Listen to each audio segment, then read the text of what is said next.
Hey, it's Craig from Unleashed Education here, and today I'm going to show you how you can use Topaz Sharpen to rescue slightly out of focus images.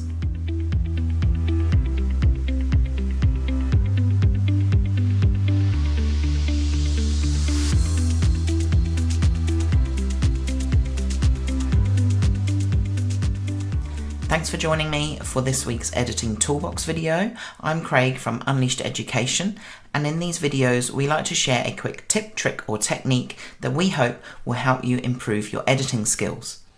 I'm using Photoshop with the Topaz Sharpen plugin today, and I'm going to be showing you how to salvage images that are a little bit out of focus.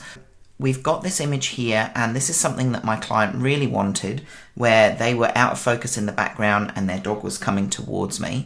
So if I zoom in to 100%, which will show us how sharp the image is at 100%, you can see it's not super sharp.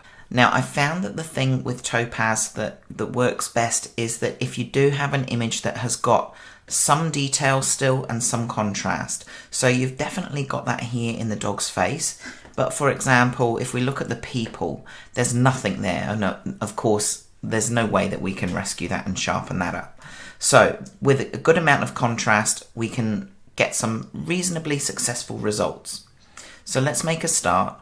The first thing to do, which I think is the most crucial step for me in this whole process, and it's the reason that I actually do this in Photoshop rather than using a Lightroom plugin or Topaz as a standalone program, is that we need to duplicate the layer.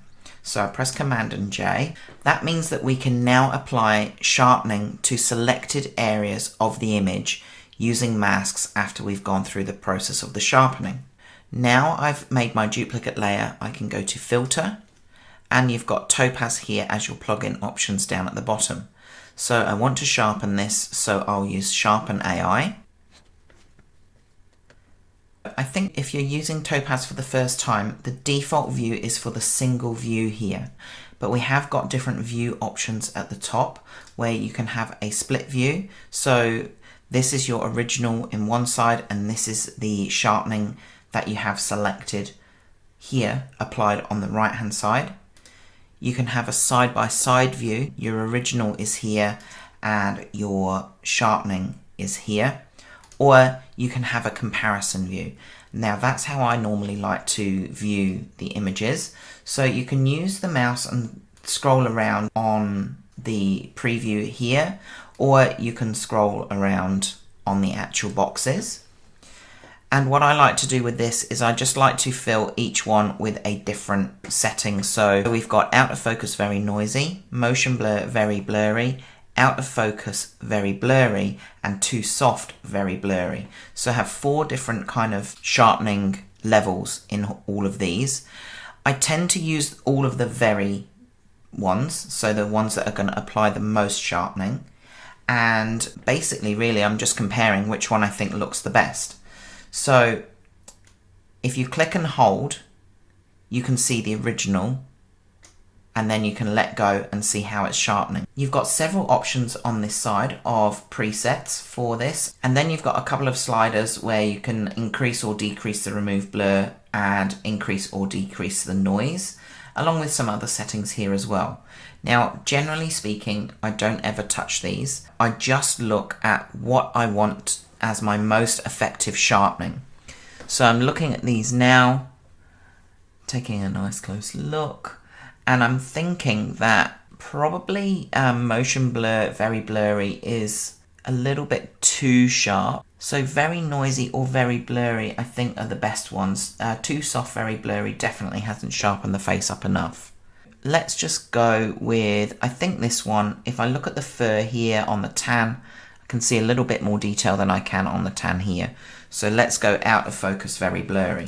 And to select that as the option you want to use, you just click on the actual box. So now we're back in Photoshop and I've got the sharpening applied there. This is why I apply it on a different layer.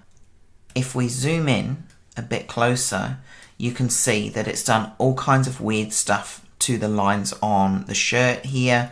and occasionally in some out of focus areas you'll get really weird stuff happening. Same, see on the edges of the grass here, you've got this kind of weird sharpening on the edges there with the grass.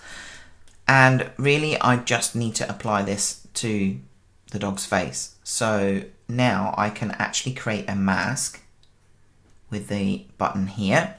I can invert the mask with Command and I to hide the sharpening, and then with my brush selected with B and a white brush, so we're on a black mask, so we want a white brush, I can now just take this mask and apply it to the areas where I actually want the sharpening to be.